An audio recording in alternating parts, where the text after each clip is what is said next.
very big, very complicated place, then numbers are an absolutely essential tool. They're like a telescope for an astronomer or an X-ray machine for a radiographer. Numbers answer questions we can't answer in any other way, such as how safe is a home birth? And yes, we check the facts. What are those lying politicians lying to us about this week? So please subscribe to More or Less and let numbers light up your world. Hello and welcome to the Friday Night Comedy Podcast with me, Angela Barnes. Bit of news. Since we were last on air, the producers have been contacted by Jacob Rees-Mogg and told that nobody's allowed to listen to topical comedy remotely anymore. Apparently it's better if I deliver jokes at you in person. So we're just figuring out how to make that work. Obviously there's a lot of you to get around, so don't be alarmed if you see me driving about shouting satirical observations out of a car window or whispering one-liners through your letterbox as you sleep. It's just the system working. Until then, here's the last episode of this series of the News Quiz. Enjoy.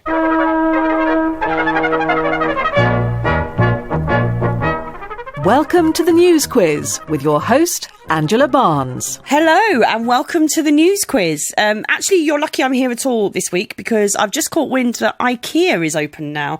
And my fellow and I, we haven't had a decent row in months. So I'm really itching to get down there. But I'll have to wait because we are going to start this week with an unfortunately worded listing in The Guardian's Guide, read by Caroline Nichols. Paul O'Grady, for the love of dogs. Paul helps to feed a pair of week-old kittens. Thank you to Karen Rasmussen for sending that in. Now let's meet the teams. In Team A, we have Sophie Duca and Hugo Rifkind. Hello. Hello. And in Team B, it's Lucy Porter and Jen Brister. Hello. Hello. Hello, panel. How are you? Have we been enjoying the new freedoms? No, I've been sort of... It's hard to feel any sense of freedom when you're sort of trapped in a house with two 5-year-olds. I mean, there is no freedom because now I've got two 5-year-olds and we can't actually go anywhere. I mean, do I sound okay, Angela? Do I sound fine? I feel great. I sort of feel like at the moment, this week, in the last couple of weeks, it's kind of like in a really, really bad way. It's kind of like the Thursday at Glastonbury. In Glastonbury, you've got the whole festival. It's set up so that you've got 70,000 people in front of the pyramid stage and people in front of all the stages. And on the Thursday, everyone's there, but nothing's open. So everyone's in the same burger bar, just sitting outside it looking annoyed. And that's our life now. Everyone's free. Everyone can go anywhere, but there's nowhere to go. No matter how bad I've been feeling about both the world and lockdown, at least he's reminding me that, thank God, I'm not at Glastonbury. Well, on that note, I think we should press on with the show. Yeah. Sophie, which protests matter? Angela, so many protests matter. The protests of my neighbours when I practice TikTok dances in the garden. The protests of Dominic Cummings' optician as he clings for dear life in the passenger seat. But the protests which matter this week are all to do with the big scary R. And I'm not talking R numbers, I'm talking racism. I talk racism a lot, and there's a sound that I often hear when I start to talk about racism, a little, and that is the sound of the entire audience's sphincters clapping shut at once. So, dear white people, please unclench. It's my job to be funny for money. I know stand-ups don't get on live at the Apollo with gags about systemic racism, at least not yet, but don't worry, I'll keep it light. Obviously not, literally.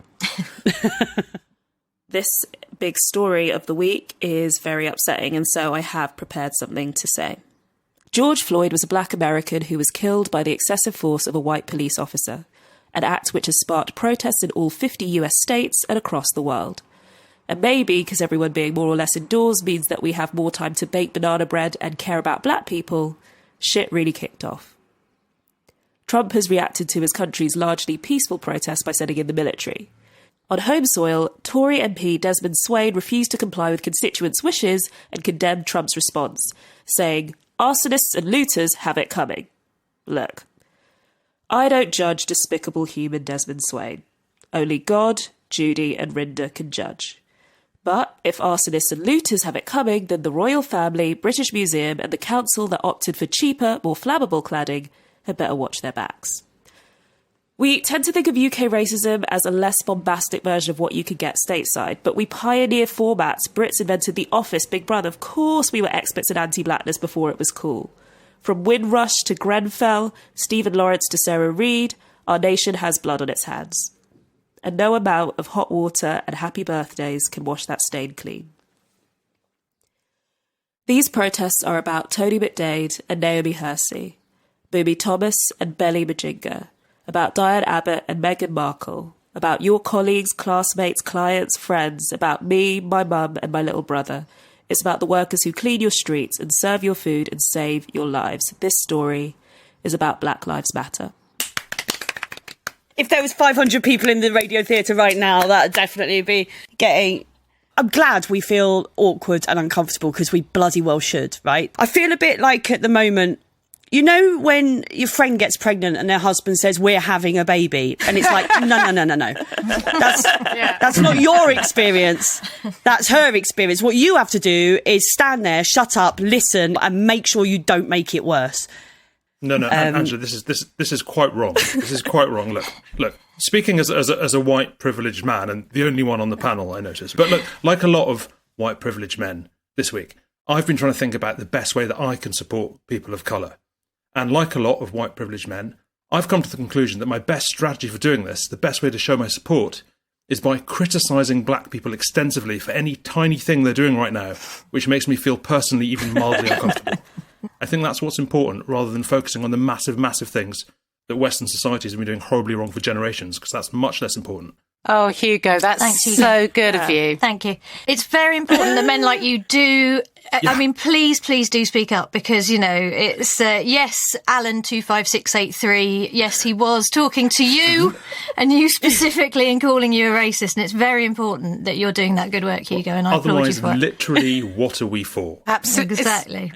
Where to begin with the Trump reaction to when white people dressed up like G.I. Joe complaining they can't get their roots done, then, you know, that is, they've got legitimate grievances. But if black people hold up signs asking not to get murdered, then time to call in the army. Clearly, that's what the proportionate response is. I mean, and it is, you know, for years, if there's been unrest anywhere in the world, the Americans have invaded. So it is kind of nice to see that now they're being consistent and invading themselves at the first sign of trouble. Those images of Trump outside that church holding a Bible, kudos to him for holding it that long while it was clearly burning a hole in his skin. It was quite ironic, wasn't it, that he was standing there holding a book he's clearly never read in front of a church he's never visited. You know, Trump, he's not even pretending, is he, to try to unify anybody in the United States. And I think, like, the only time you can imagine him even uttering the words Black Lives Matter was if there was a question mark at the end. Black Lives Matter? The thing that I found quite sort of disheartening in this country is at the moment people seem to be really upset about the protests that are happening in London, you know, that there are people protesting in Hyde Park in support of the Black Lives Matter movement. And the thing that people seem to be most upset about is the fact that there's no social distancing going on. But these are the same people that had no problem with the VE Day celebrations. So it seems to be absolutely fine to protest about Black Lives Matter, but could you do it with a conga? The idea that it's not as important as social distancing and it can wait, it's like, well, we know that if you wait, you know, there is a moment when you have to speak out and there is a moment where action has to be taken. And if you don't speak out and if you don't seize the moment, then the agenda moves on. I think it is, I agree with you. I think, like, the moment to do stuff is now while people are literally getting murdered. But I think it is important to say as well that not everyone is critical of the protesters. Some people are really supportive all over the world, and that's been really heartening. But also some white people have been being really, really weird about it, like too supportive. There was a group of, I don't know if anyone saw this, a group of white people in the States who all got together in a park and got on their knees and renounced their white privilege. Isn't that useful an action? What alarmed me about Trump walking to the church reminded me so much of Cersei going to the Sept to see the High Sparrow in Game of Thrones. Have you seen the bit of him where an interviewer asks him, you know, so you said the Bible is your favourite book. What's your favourite passage in the Bible? Can you name any verses that have come? It's all good. He's like, I don't like to play favourites with the Bible. I don't like to get into it. To me, the bit was, you know, A, going into the bunker, and B, turning all the lights out. I was just testing the bunker. In our house, through this lockdown, we've found so many new euphemisms symptoms for going to the toilet. I'm just testing the bunker. I'm just taking a trip to Barnard Castle. They're all good. They're all good. This is the news of protests across the US and the world in reaction to the killing of George Floyd by police in Minnesota.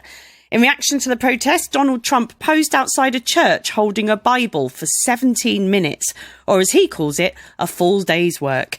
2 points to Sophie. OK, Hugo, who's been distancing themselves this week? Right. So, Keir Starmer, the leader of the opposition, has been distancing himself from the government to start with. Now, you'd think that the opposition would normally distance itself from the government, but actually until now, the politics of coronavirus have been quite kind of supportive. We're all in it together. No one quite wants to sort of start a big fight.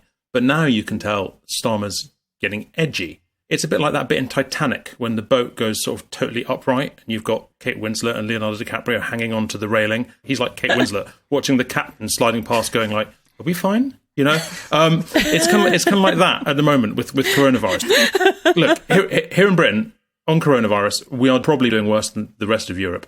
And there's really no way you can factor that away at this point. That is just what is happening. Now, some people say this is happening because our government is a bunch of incompetent chancellors led by a bluffing idiot who kept blithely shaking hands with people until it almost killed him, and an alien who drives his car with his eyes closed. Although some people say, no, it's not because of that. It's because of the unique features of the UK, the age, the population, the way our cities are made up. And it's a total coincidence that we're also governed by a bunch of incompetent chancellors led by a guy who kept shaking hands, etc., etc., etc. Either way, this leaves us with a problem. And Keir Starmer this week, and it's a radical thing, has decided to start pointing this out really dramatically in Parliament. And he did an interview with The Guardian as well. Look, this is not going well.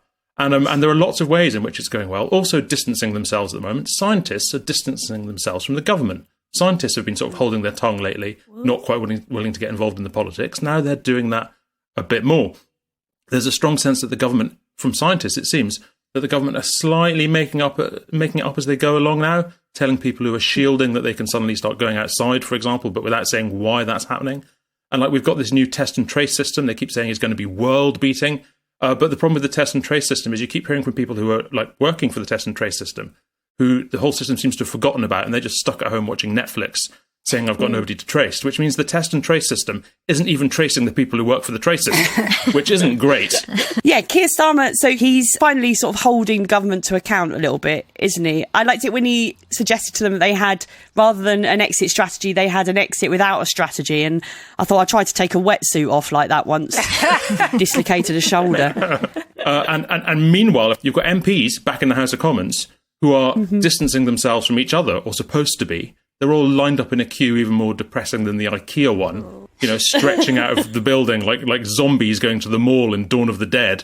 And it's madness. They've basically been told they all have to go back to the two Parliament to vote. Also, the other thing that came out was the whole debacle with the testing. So Boris Johnson had promised that 200,000 tests a day were going to take place. And then we discovered that these tests were happening, but actually it wasn't just how many people were tested, it's how many tests they were doing. So the swabs for the nose and the mouth were being counted as 2 tests. So it wasn't even about people, it was just tests. It started to make me think, well, what tests are you including? All tests? You know, driving tests, smear tests, you know, eye tests. Are we slinging that in the mix for the stats? This week, when it came out that there'd been delays and omissions from the report on why black and minority ethnic people were dying at a higher rate of coronavirus, to watch Matt Hancock's stand there in response and say Black Lives Matter, it was like watching Mr. Blobby try to say something more nuanced than Blobby. He does seem constantly unhinged. Like, he does have very much the air of Joaquin Phoenix in The Joker, where he's just trying to do normal human responses but just laughing hysterically.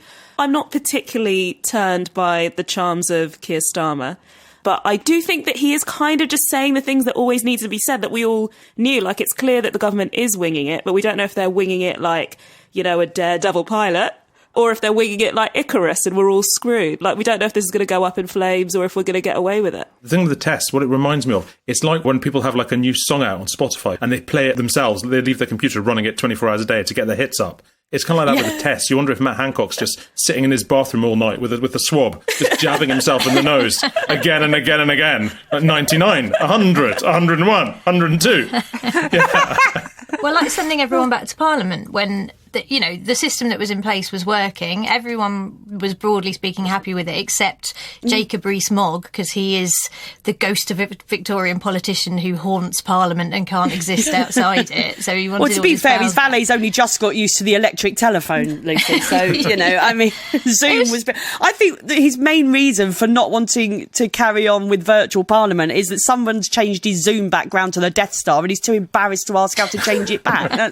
The thing that I loved the most about Parliament and voting this week is the queues that they had, the socially distanced queues, which were described as Alton Towers style queues, clearly by someone who's never been to Alton Towers. But the reason I like that analogy is because a lot of the MPs look like they might start screaming and never stop. It's interesting that Jacob Rees-Mogg wanted everyone to go back into Parliament, isn't it? Instead of, as you say, the system that was working perfectly well, which was to vote remotely. And when he was asked, his reasoning behind it was that for members of Parliament to make these solemn decisions, that were going to affect the country, they couldn't possibly vote, whilst taking a stroll on a summer's day, or perhaps being in their living room with their television on in the background. But it's perfectly fine for years, hasn't it? In fact, for decades, to be voting after you fall out of one of the many bars in the House of Commons. They were also saying it was too complicated and people would get it wrong if they were voting remotely. But did you see Stephen Crabb getting it wrong in person? Yes. He said he was trying to vote yes, and so first he walked through the no bit and said yes, and they all said, no, you've got it wrong. So he walked back through the yes bit, but said no. And it was just like, how you can mess up so badly walking past a box. You've had hours to wait to do this. It's like absolute stage fright. You've been gearing up to do this for ages, and then you managed to sort of screw it up twice in the space of 15 seconds. Amazing. This is the news that this week Keir Starmer accused the government of winging it in their coronavirus response. And if you're familiar with our Prime Minister, you'll know that winging it is the phrase written in Latin on his family crest. 2 points to Hugo. So that brings us to the end of round one, and the scores are Sophie and Hugo have 4 points, Lucy and Jen have 2. Before we move on to round two, we've been sent this sign spotted at a school in Surrey. It says, staff car park. For the safety of children, no parking at any time. Thank you to Chris Walker for sending that in. Lucy, have a listen to this. Have to have an isolation vacation. We are talking here, I think, about, a number of things. Air bridges being one of them, because we know how much Boris Johnson loves an imaginary bridge. There's this suggestion that if we want to go on holiday, we could create air bridges which would allow restriction-free travel between places with low infection rates. And I hate to break it to them, but that ain't us. The idea that we're going to be an appealing destination, but like say to the people of Greece, all right, we'll go to you and then you come to us. Because for them, it's not a lovely air bridge. It's more like a plank straight into the shark's mouth. And then there is the thing of, so we may be able to go to some other countries, but they also announced that from Monday, most visitors here will have to quarantine for 14 days. In some ways, I can see the appeal for people coming to the UK and just quarantining, because actually that might be a better holiday. If you came to London and you could stay in a hotel with a swimming pool near Heathrow, rather than having to queue for hours to see some rubies we stole off the Indians, or go up in a really slow Ferris wheel that you can't actually see anything when you get to the top, it could appeal. Again, it just seems like another thing that isn't really fully thought through, the idea that we are going to get to go on holiday, maybe, but nobody's sure. If by some magic we're allowed to leave our leper island and go somewhere else on holiday, when we come back, we've got to quarantine returning. And this, it made me think, well, firstly, this is actually bizarrely quite a popular policy. 63% of people thought that even British people who come back to Britain should have to quarantine. And I was thinking about that. That's probably because, whenever you go on holiday and you come back, you do want another holiday. You get back from Mallorca and you phone work and you go, sorry, I can't come in. I've got to stay in my garden for the next 2 weeks. That works quite well. But where it's going to be a nightmare, I was thinking, is people who maybe work in or live in embassies. You go into an embassy, you go into another country's soil. If you forget your keys, you forget your coat, you forget your phone, you go back. That's the better part of 2 months gone, 14 days each time. It's hell. The quarantine measures are already in place in Spain, aren't they? So if British tourists were to travel to Spain, they'd have to stay in their hotel for 2 weeks and not have any contact whatsoever with local people. So essentially, British holiday in Spain. British Cell was saying, well, it's to avoid a second wave. But then they're talking about sort of the second wave in late summer. And, I hate to be pessimistic, but it feels like we'll be on at least our third wave by then. Like, talking about dealing with the second wave in late summer is like me deciding what I'm going to do with the biscuits I bought today next week. It's like, no, they will be gone. I will be licking the packet by that stage. So there's a sort of optimism to all of this that I think might be misplaced.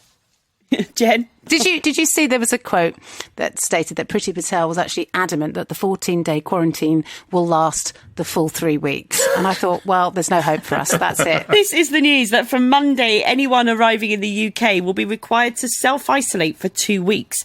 The timings of this plan have been questioned, but it does coincide exactly with the closing of the stable door after the horse bolted. 2 points to Lucy. Jen, who is going to be living in a bubble? So this is the story about students who are going to find themselves in bubbles. This means that they're going to have to study and live with the same students in order to limit the spread of the virus. And the government is also planning to cap the amount of students that go to universities outside of England, so to Scottish and Welsh universities. And they've capped it at 6.5%, which to me just seems like some sort of random arbitrary figure that they came up, like it's almost feels like a decision they made just before lunch because someone really needed a wee. I mean, it doesn't make any sense at all. And I kind of just feel really sorry for a lot of the students who are going to university because they're not going to have the same experience that many of us had when we went. What is university about? It's about having a slightly hedonistic time, finding your feet, learning what it is to be an adult, getting drunk. It's not about, getting stuck in a bubble with 6 people and go, this is my university experience for the next 3 years. I mean, it's fine. But if you are a straight bloke studying engineering, you'd be like, right, well, it's just Dave, Chris, Mike, John and Steve. So I'm going to have to sleep with one of you. Which one's it going to be? The Scottish universities are really upset about it because the government's limiting the number of students from England who can go to universities in Scotland. And, of course, they pay fees in Scotland. And so it's a lot of money for Scottish universities. Although if Edinburgh University is really upset about not getting enough students from England, then surely they can just train some Scottish ones to say "ya" and wear red trousers a lot, and it'll be just the same. I must admit, when I read the headline that said they're going to put a cap on students going to universities in Scotland, I assumed it'd be one of those tartan ones with the orange hair. It's not sustainable to expect young people to not hang out with other young people. I mean, where I live in Brighton is the student part. So I've got like 3 or 4 student houses down my street. And I can tell you for a fact, they have abandoned social distancing quite a while ago. Can I just say that Jen's neighbours sound like absolute legends? And it's not really in young people's nature not to hang out. When I was at university, the only bubbles I had were at a foam party. And that was pretty much the only time any of the boys had a wash in my entire first year. I think it's just going to really ruin the student experience. Like now the walk of shame will just be going out a second time for a non-essential item. Yeah, have you seen what other provisions that they're putting in place for a post-coronavirus university experience? Are they going to have more scientists? Well, that's it. Yeah, there's going to be more places for science students, apparently, because the government are fast running out of people to ignore. So I guess they need to do a little top up. Well, I guess that will stop the spread of diseases as none of the students will be having any sex. Seems really short-sighted. Who's going to write the poems? Who's going to be able to read the Iliad? Who's going to be Prime Minister, for God's sake? We have scientists as Prime Minister. Just think how screwed we're going to be. This is never going to work. Look at Angela Merkel. I mean, it's a terrible idea. Yeah, disaster. Who wants that? On that note, I do think it will be a nasty shot for anyone studying PPE because they'll just be thrown straight into a sweatshop. Yeah. This is the news that universities are assessing how they will be impacted by coronavirus. Some are planning to implement social bubbles as opposed to anti-social bubbles, who is a very naughty clown indeed. 2 points to Jen. Everyone whose AI will be saying "A up." This is the BBC. It is, Lucy. Who are getting in on the sort of Alexa and Google Home and all those other sort of electric assistant kind of market. And the voice of the BBC's assistant is going to be a northern male. But it's quite interesting because the reason they decided to make it a man was because there have been lots of studies done about the fact that having female AI like Alexa might mean that people think it's okay to reinforce the stereotype that women are naturally subservient. And it did make me laugh because only the BBC could try and fight misogyny by giving a job to a man. I just think it's It says it'll do everything that a female voice digital assistant could do. And I thought, yeah, then it'll get credit for repeating a suggestion that Alexa made 5 minutes earlier. It's even more BBC than that, because they were going, what we need here is somebody from the north. And he goes, well, there's people in the north. And he goes, no, screw that. Let's make one in London. In my head, it sounds like Alan Bennett. Just like, oh, you don't want to listen to I'm sorry, I haven't a clue. Mother finds it vulgar. What do we think about it having a northern accent? I think the reason they chose a northern man is because female voices are considered too much of a risk since Mateless went rogue and needed reprogramming. Have you seen what the BBC assistant will do if you swear at it? Tell you off? No, apparently if you swear at it, it will direct you to a podcast to listen to. I thought, is there nothing that will stop a man promoting his podcast at me? This is the news that the BBC are launching their own digital assistant. Called Beeb, it'll sit across platforms as a rival to Siri and Alexa, but its default voice will be a northern male. The northern assistant is the same as an Alexa, except no matter what music you request, it'll only play the theme from the Hovis advert. 2 points to Sophie. And that brings us to the end of the game. Before we take a look at the final scores, I just want to ask you, have you read about the guys who have created a range of scented candles that are the smell of smells we miss in lockdown? I don't know if you've seen this. It's Paul Fermin and Nico Dafgos have created a range called Sense of Normality. They've created candles that have the smell of the pub, which I think since the smoking ban is mostly beer and farts. And one of them is called The Smell of Festivals, which is apparently cut grass and cider, which goes to show that they have never been to a festival in their life, if that's what they think they smell like. Chemical toilets and misery is my experience. But panellists, I just wanted to ask you, what smell have you missed in lockdown? If you could have a scented candle to remind you of something you're missing, what would it be, Hugo? 4 of us live in this house and 2 of them are vegetarian, so I miss the smell of meat. I was going to say that means I want a meat candle, but that sounds really rude. So never mind that. Lucy, what are you missing in lockdown?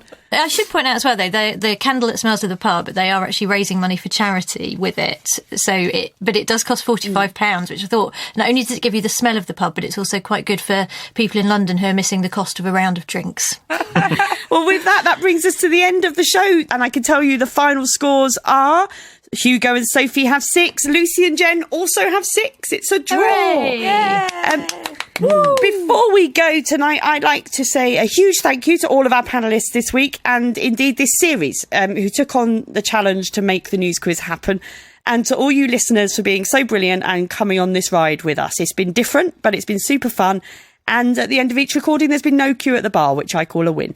News Quiz will be back in September with the always brilliant Andy Zaltzman in the chair. So until then, stay safe, and we'll leave you with an article spotted by Jonathan Pearson about clap for carers on the BBC News website. On the Lissenden Gardens estate in North London, like many places across the UK, the clap is credited with bringing neighbours together. And with that, goodbye!